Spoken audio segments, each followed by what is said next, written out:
The OEMTOOLS water pump socket can quickly and easily remove and install the water pump on a Cadillac Northstar 4.6-liter V8 engine and an Oldsmobile Aurora 4.0-liter L47 V8 engine. It features a half-inch drive for use with a breaker bar or ratchet. This tool is designed to center itself in the water pump housing so the tangs are fully engaged on the water pump for easy removal and installation.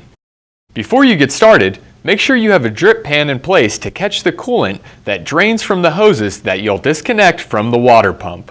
In addition to disconnecting hoses, there are other components that you'll need to move in order to access the water pump. This will differ based on the vehicle. Refer to your manufacturer's repair manual for specific instructions on removing and replacing the water pump on your vehicle.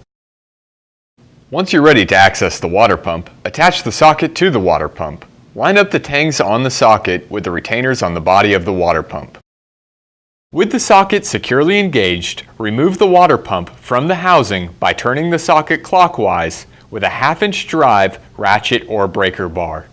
The water pump will come out easily. Remove the old water pump from the socket.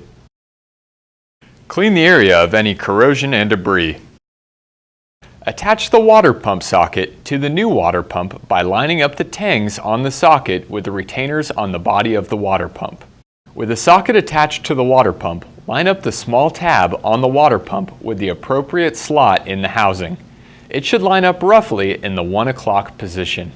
Install the new water pump by turning the socket counterclockwise. Tighten securely to manufacturer specifications. Follow the manufacturer's repair manual for your vehicle to replace and reinstall the components you've moved out of the way in order to access the water pump. These are important steps to take after replacing a water pump. Refer to the manufacturer's manual for your vehicle to be sure you do them correctly.